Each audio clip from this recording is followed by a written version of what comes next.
আচ্ছা বলুন তো, হরর মুভি দেখার সময় সবথেকে বেশি ভয় আমরা ঠিক কোন সময় পাই? ঠিক ধরেছেন, ভয়ানক সব সাউন্ড এফেক্ট আর জাম্প স্কেয়ারের সিনগুলোতে। কিন্তু আজ আমি এমন একটা মুভির গল্প শোনাবো যাতে এই দুটো এলিমেন্টের কোনোটাই নেই, কিন্তু তা সত্ত্বেও এই মুভি দেখলে এর ভয়ের রেশ অনেকক্ষণ পর্যন্ত আমাদের মধ্যে রয়ে যাবে। এরকমই সাসপেন্স, থ্রিল আর হররের সাংঘাতিক কম্বিনেশনে তৈরি আজকের মুভি হেরিডিটারি।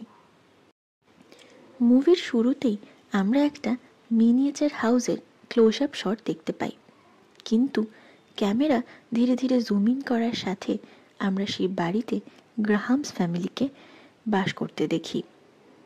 এবং শুরুতেই আমরা দেখতে পাই এই ফ্যামিলির সবথেকে ওল্ডেস্ট মেম্বার অ্যালেনের অ্যাক্সিডেন্টাল ডেথ হওয়াতে পুরো ফ্যামিলি তার ফিউনারাল অ্যাটেন্ড করার জন্য তৈরি হচ্ছে। গ্রাহামস ফ্যামিলিতে অ্যালেন ছাড়াও মোট 4 জন মেম্বারকে দেখতে পাই, যেমন অ্যালেনের মেয়ে অ্যানি, অ্যানির হাজব্যান্ড স্টিভ, অ্যানি আর স্টিভের ছেলে পিটার অ্যান্ড মেয়ে Charlie. Here I must say, এই পুরো ফ্যামিলির সবথেকে অদ্ভুত আর রহস্যজনক সদস্য হলো চার্লি।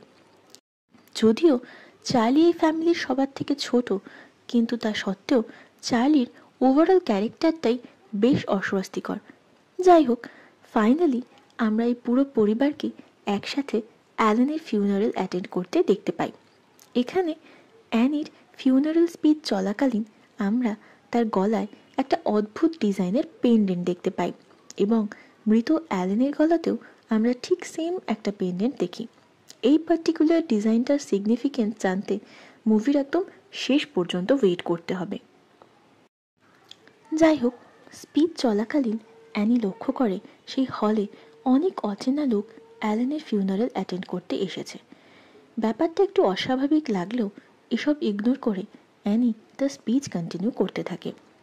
আর অন্যদিকে এই সময় আমরা ফিউনারাল হলে বসেই চার্লিকে তার ড্রয়িং বুকে কিছু অদ্ভুত ছবি আঁকতে দেখি। সেই সঙ্গে সে মুখ থেকে অদ্ভুত একটা সাউন্ড বের করে। এরপরই স্টিভ তার মেয়ের কাছ থেকে ড্রয়িং কপিটা সরিয়ে নেয়। এই সময় আমরা সেই অচেনা গেস্টদের মধ্যে একজনকে চার্লির দিকে তাকিয়ে অদ্ভুতভাবে স্মাইল করতে দেখতে পাই। এদের সবাইকে দেখে মনে হচ্ছিল এরা কোনো বিশেষ কাল্ট থেকে বিলং করে, এবং সেই কাল্টের সাথে চার্লির কোনো না কোনো কানেকশন রয়েছে। এরপর সবাই ফিউনারাল শেষে বাড়ি ফিরে আসে, এবং নেক্সট সিনে আমরা এদের ইন্ডিভিজুয়াল লাইফ সম্পর্কে জানতে পারি। যেমন অ্যানি পেশায় একজন মিনিয়েচার আর্টিস্ট। এখানে আমরা অ্যানির তৈরি বেশ কিছু মিনিয়েচার আর্ট পিসও দেখতে পাই, এবং এখান থেকেই বোঝা যায় অ্যানি নিজের লাইফের বিশেষ কিছু মুহূর্তকে এই আর্টের মধ্যে ধরে রাখে। আর এই সবগুলো আর্ট পিসই ভীষণ নিখুঁত আর জীবন্ত, কিন্তু অ্যানি সবসময় কোনো না কোনো কারণে অন্যমনস্ক আর ডিস্টার্বড হয়ে থাকে, যার প্রভাব ডেফিনেটলি তার কাজের উপরেও পড়ে। এরপর আমরা অ্যানির ছেলে পিটারের লাইফ সম্পর্কে জানতে পারি। পিটারও মানসিকভাবে খুব একটা সুস্থ নয়। He is a very sadist kind of a person and he smokes a lot. আর চার্লির কথা তো আগেই বলেছি। চার্লি এদের মধ্যে সবথেকে বেশি অদ্ভুত, আর সেরকমই অদ্ভুত চার্লির কাজকর্ম। যেমন শীতের রাতে একা বাড়ি থেকে বেরিয়ে ট্রি হাউসে রাত কাটানো, সবসময় একই রকম ড্রেস আপ করা, and she looks much older than her age. এই পুরো ফ্যামিলির মধ্যে একমাত্র স্বাভাবিক সদস্য আমার মনে হয়েছে অ্যানির হাজব্যান্ড স্টিভকে, যে সবার প্রতি কেয়ারিং এবং অ্যাফেকশনেট। নেক্সট সিনে আমরা অ্যানিকে চার্লির রুমে ওকে ঘুম পাড়াতে দেখতে পাই। এখানে আমরা জানতে পারি চার্লি এই বাড়িতে অ্যালেনের সবচেয়ে বেশি ক্লোজ ছিল। ইনফ্যাক্ট চার্লির জন্মের পর থেকেই অ্যালেনই চার্লির সবসময় খেয়াল রাখত, এমনকি সে অ্যানিকেও চার্লির কাছে আসতে দিত না। সবথেকে উইয়ার্ড ব্যাপার, অ্যালেনই ছোটোবেলা থেকে চার্লিকে ব্রেস্ট ফিডও করাতো। তো বেসিক্যালি অ্যালেনই এই বাড়িতে চার্লির সব থেকে কাছের মানুষ ছিল। তো স্বাভাবিকভাবেই তার অ্যাক্সিডেন্টাল ডেথে চার্লি সব থেকে বেশি এফেক্টেড হয়েছিল। তাই অ্যানি চার্লিকে সান্ত্বনা দেওয়ার জন্যই ওকে ঘুম পাড়াতে এসেছিল। কিন্তু এ সময় হঠাৎ চার্লি ওর মাকে জিজ্ঞেস করে এবার চার্লির দেখাশোনা কে করবে। তাতে অ্যানি বলে এরপর থেকে সেই চার্লির খেয়াল রাখবে। কিন্তু তাকে আরও অবাক করে এরপর চার্লি বলে যে অ্যানি মারা গেলে তারপর চার্লির খেয়াল কে রাখবে। এবার এই প্রশ্নে স্বাভাবিকভাবেই অ্যানি একটু অস্বস্তিতে পড়লেও সেটা সামলে নিয়ে অ্যানি বলে যে সে মারা গেলে চার্লির দাদা পিটার ওর খেয়াল রাখবে। এরপর অ্যানি চার্লিকে বলে যে তার গ্র্যান্ডমা তাকেই সব থেকে বেশি ভালোবাসত, কিন্তু তাতে চার্লি বলে যে সে যদি মেয়ে না হয়ে ছেলে হতো তাতে তার গ্র্যানি তাকে আরও বেশি পছন্দ করত, কারণ অ্যালেন সবসময় একজন ছেলেকে মেয়ের থেকে বেশি প্রেফার করত। এই কিছুক্ষণ পর চার্লি ঘুমিয়ে গেলে অ্যানি ওর মায়ের রুমে গিয়ে মায়ের জিনিসপত্র ঘাঁটতে শুরু করে এবং এখানে কিছু নোটস আর লেটার চোখে পড়ে অ্যানির। এর মধ্যে থেকে একটা লেটার অ্যালেন লিখে গিয়েছিল অ্যানির জন্য, যাতে লেখা ছিল এই সব স্যাক্রিফাইস বিফলে যাবে না এবং এই ফ্যামিলি তার স্যাক্রিফাইসের জন্য পুরস্কৃত হবে। এখানে অ্যালেন ঠিক কোন ধরনের স্যাক্রিফাইসের কথা বলেছে সেটাই হলো আসল সাসপেন্স।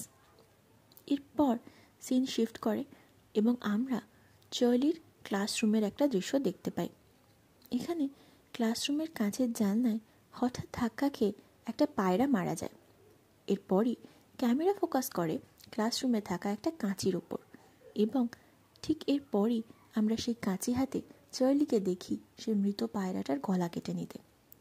এরপর সে এদিক ওদিক তাকিয়ে সেই কাটা পায়রার মাথাটা নিজের পকেটে ঢুকিয়ে নেয় এবং দূরে দাঁড়িয়ে এক মহিলা এই সব ঘটনা দেখছিল।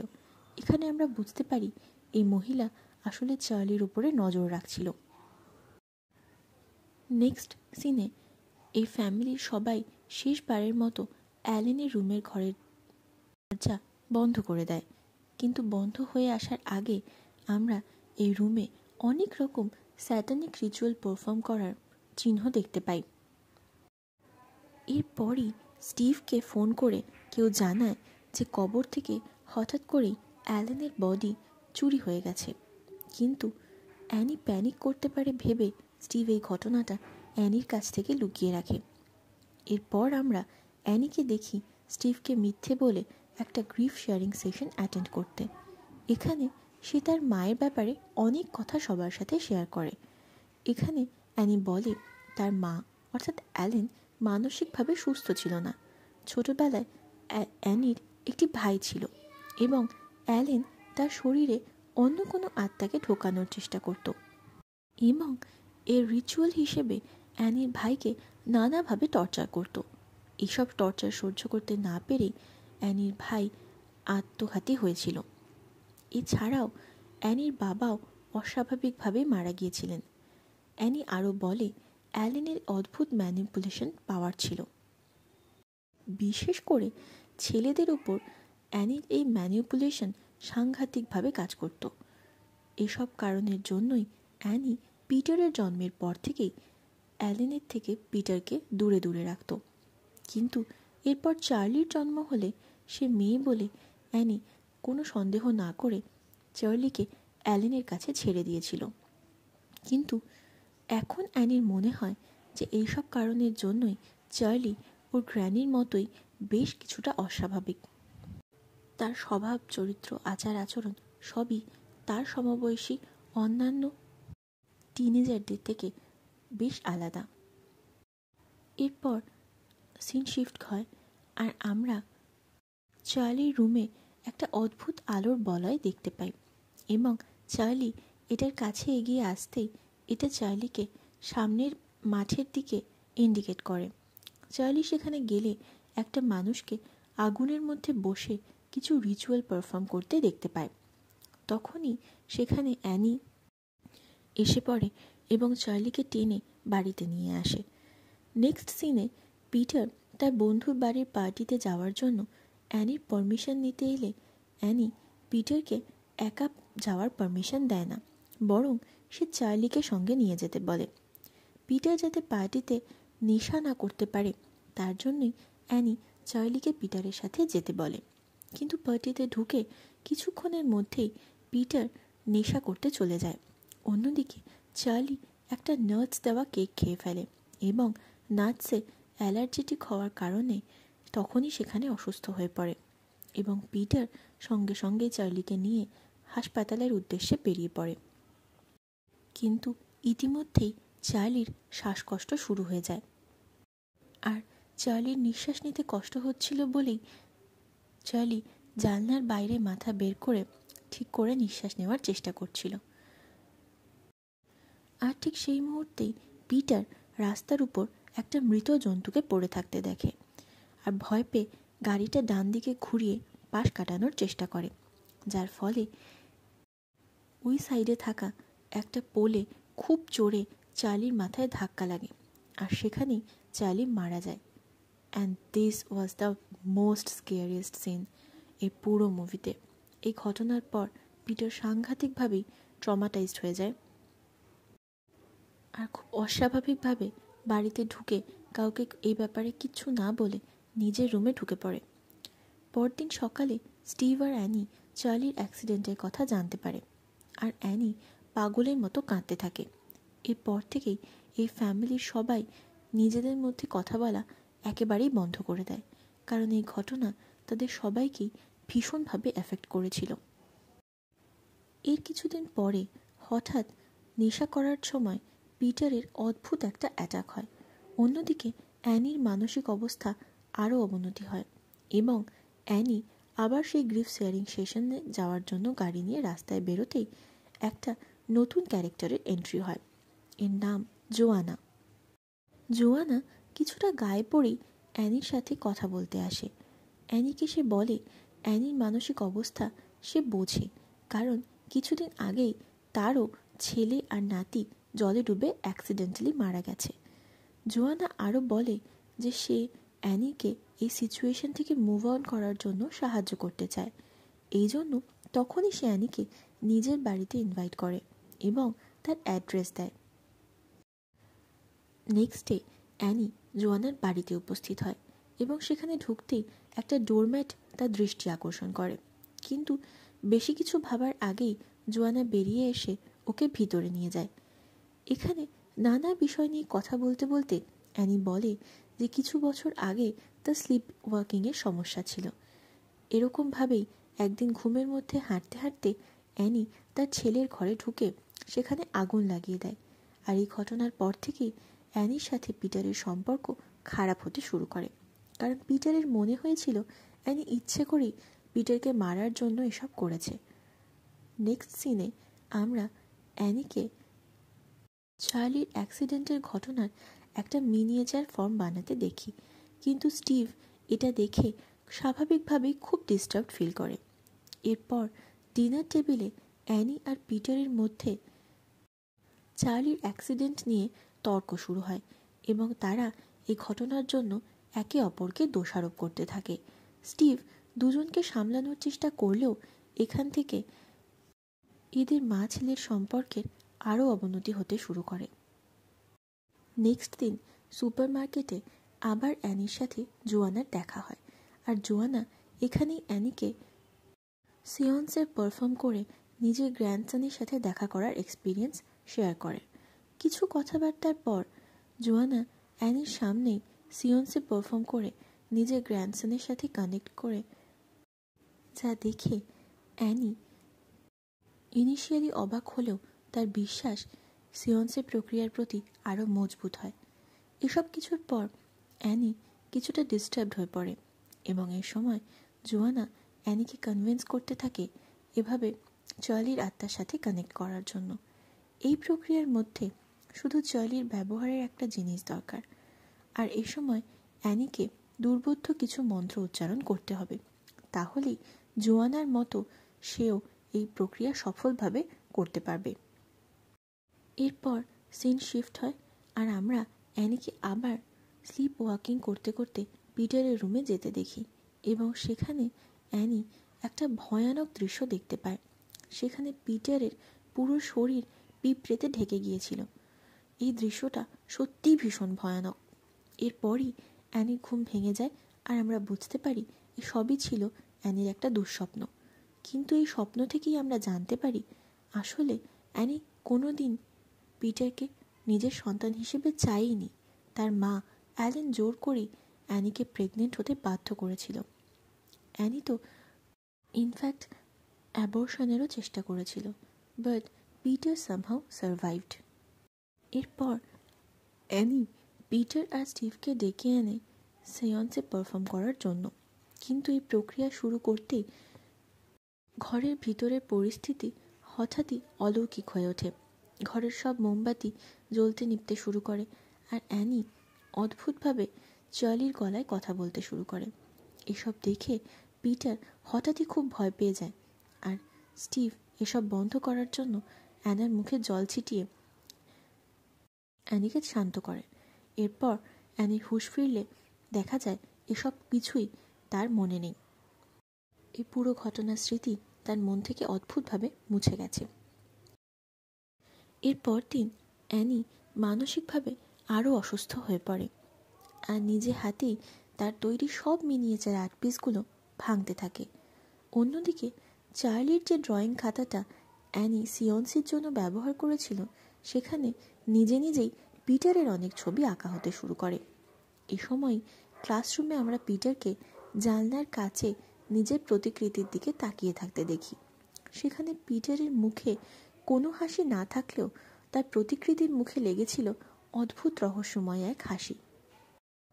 অন্যদিকে বাড়িতে অ্যানি চার্লির সেই ড্রয়িং বুকটা আগুনে পোড়াতে গেলে অদ্ভুতভাবেই অ্যানির গায়েও আগুন লেগে যায়, তাই বাধ্য হয়ে অ্যানিকে খাতার আগুন নিভিয়ে দিতে হয়। এরপর অ্যানি জোয়ানার বাড়িতে যায় এসব ঘটনা তার সাথে শেয়ার করার জন্য, কিন্তু বাড়িতে জোয়ানাকে সে দেখতে পায় না। কিন্তু জোয়ানার বাড়িতে পিটারের ছবি দেখতে পায়। অ্যানি তার সাথে স্যাটানিক রিচুয়াল পারফর্ম করার নানান চিহ্ন দেখতে পায়। এখানেই প্রথম দিনে দেখা ডোরম্যাটটার কথা অ্যানির মনে পড়ে এবং সেটা ভালোভাবে নোটিস করতেই তার মনে পড়ে এরকমই ডোরম্যাট সে তার মায়ের কাছেও দেখেছিল। অ্যানি তাড়াতাড়ি বাড়ি ফিরে আসে এবং অ্যালেনের ঘরে খুঁজতে খুঁজতে এরকম আরও অনেক ডোরম্যাট সে খুঁজে পায়। তার সাথেই একটা অ্যালবামে সে জোয়ানার সাথে অ্যালেনের ছবিও খুঁজে পায়।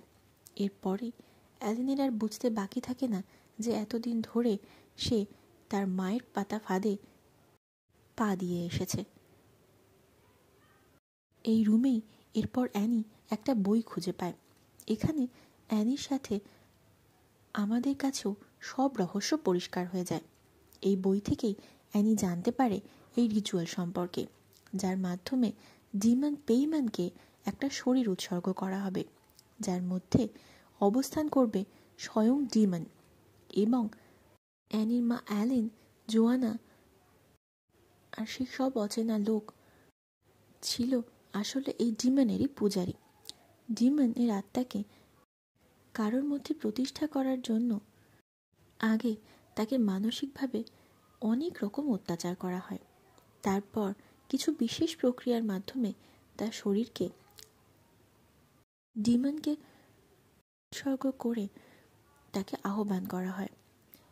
অ্যানির মা অ্যালেন প্রথমে নিজের ছেলের মধ্যে ডিমনকে প্রতিষ্ঠা করার চেষ্টা করেছিল, কিন্তু এই প্রক্রিয়া সম্পূর্ণ হওয়ার আগেই প্রচণ্ড মানসিক চাপ সহ্য করতে না পেরে সে আত্মঘাতী হয়। এরপর অ্যালেন চেয়েছিল পিটারের মধ্যে ডিমনের আত্মাকে প্রতিষ্ঠা করতে, কিন্তু অ্যানি যেহেতু পিটারকে সবসময় অ্যালেনের থেকে দূরে সরিয়ে রাখত, তাই এবারও অ্যালেনের প্ল্যান সফল হয় না। কিন্তু এরপর চার্লির জন্ম হলে অ্যালেন বাধ্য হয়ে চার্লিকে বেছে নেয় এই প্রক্রিয়ার জন্য এবং এবার সে সফলও হয়। বাধ্য হয়ে বললাম তার কারণ পেইম্যান মিডিয়াম হিসেবে ছেলেদেরকে বেশি পছন্দ করে, কারণ সেই ডিমন নিজেও একজন পুরুষ। এখানেই অ্যানি বুঝতে পারে যে এই সব কিছুই ছিল তার মায়ের অনেক আগে থেকে প্ল্যান করে রাখা, যাতে জোয়ানাও সামিল ছিল এবং প্রথম থেকেই তাদের আসল টার্গেট ছিল পিটার। আর তারা অ্যানির মানসিক অবস্থার সুযোগ নিয়ে তাকেও তার অজান্তেই এই প্ল্যানে ব্যবহার করে এসেছে। এরপর আরও কিছু ইনফরমেশন জোগাড় করার জন্য অ্যানি তার বাড়ির চোরা কুঠুরিতে যায়। আর সেখানে অ্যানি দেখতে পায় অ্যালেনের মুন্ডহীন পচা গলা মৃতদেহ। এই কাল্টের মেম্বাররাই কবর থেকে মৃতদেহ চুরি করে মাথা কেটে চুপি চুপি এই ঘরে ফেলে দিয়ে গেছিল। মাথা কেটে নেওয়াটা ছিল এই কাল্টেরই একটা নিয়ম। এই ঘরের ছাদে রক্ত দিয়ে বানানো ছিল ডিমন পেইম্যানের সিম্বল। এছাড়া আরও অনেক কিছুতেই এই সিম্বল আমরা আগে দেখেছি, যেমন অ্যানি আর অ্যালেনের লকেটে, ডোরম্যাটে, ঘরের আরও অনেক জিনিসে, যা এতদিন না জেনেও অ্যানি ক্যারি করে এসেছে। অন্যদিকে ক্লাসরুমে বসে পিটার আবার তার অদ্ভুত প্রতিকৃতির দিকে তাকিয়ে থাকতে থাকতে সেই সাউন্ডটা শুনতে পায়।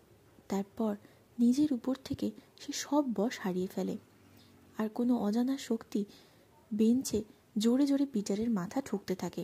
ফলে পিটারের নাক ফেটে রক্ত বের হতে শুরু হয়।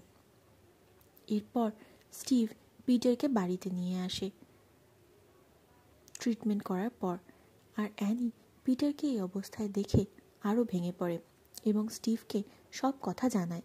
কিন্তু স্টিভ আর কোনো কথাই বিশ্বাস করতে পারে না, কারণ ততক্ষণে স্টিভের স্থির ধারণা হয়েছে যে অ্যানি এত মানসিক চাপের ফলে অসুস্থ হয়ে পড়েছে।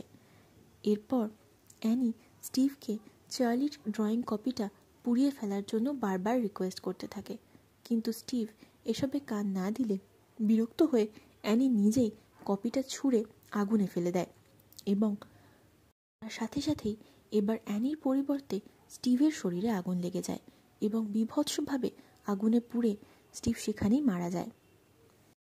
এর কিছুক্ষণ পরে পিটারের জ্ঞান ফিরে এলে স্টিভের মৃতদেহ দেখে সে খুবই ভেঙে পড়ে, আর তখনই পোসেসড অ্যানি পিটারের উপরে হামলা করে। পিটার কোনো রকমে পালিয়ে চোরা কুঠুরিতে গিয়ে দরজা বন্ধ করে দেয়, আর অ্যানি দরজাতেই জোরে জোরে মাথা ঠুকতে শুরু করে। এদিকে পিটার সেই ঘরে অ্যালেনের বীভৎস মৃতদেহ দেখতে পায়, আর সিলিংয়ের দিকে তাকাতেই সে তার মায়ের শরীর ও ঝুলন্ত মুন্ডহীন অবস্থায় দেখতে পায়। এরপরই পিটার বুঝতে পারে চারিদিকে অনেক উলঙ্গ মানুষ তাকে ঘিরে অদ্ভুতভাবে দাঁড়িয়ে আছে। পিটার এরপর জানলার কাঁচ ভেঙে বাইরে পালানোর চেষ্টা করে। সাথে সাথেই একটা আলোর বলয় তার শরীরের ভিতরে প্রবেশ করে। এই আলোর বলয় আমরা আগেও চার্লির আশেপাশে দেখেছি। এখানে আমরা বুঝতে পারি ফাইনালি পিটারের শরীরে পেইম্যান প্রবেশ করে গেছে। এরপর পিটার অ্যানিকে হাওয়ায় ভাসতে ভাসতে ট্রি হাউসের দিকে যেতে দেখলে সেও ট্রি হাউসে গিয়ে উপস্থিত হয় এবং সেখানে সে এই কাল্টের অনেক মেম্বারকেও দেখতে পায়, যাদের মধ্যে অবশ্যই জোয়ানাও ছিল। এরা সবাই পিটারের মধ্যে থাকা ডিমন পেইম্যানের সামনে মাথা নত করে সম্মান প্রদর্শন করে, আর জোয়ানা পিটারের মাথায় একটা মুকুট পরিয়ে কিং পেইম্যান বলে ঘোষণা করে, আর বাকিরাও তাদের নতুন রাজাকে অভিবাদন জানায়। এরপর প্রথম সিনের মতোই ক্যামেরা জুম আউট হয়ে যায়, আর এই মুভিটা এখানেই শেষ হয়ে যায়। তাহলে কেমন লাগলো আজকের এই অন্যরকম একটা হরার মুভির explanation? Let me know in the comment section, and don't forget to like, share and subscribe, please.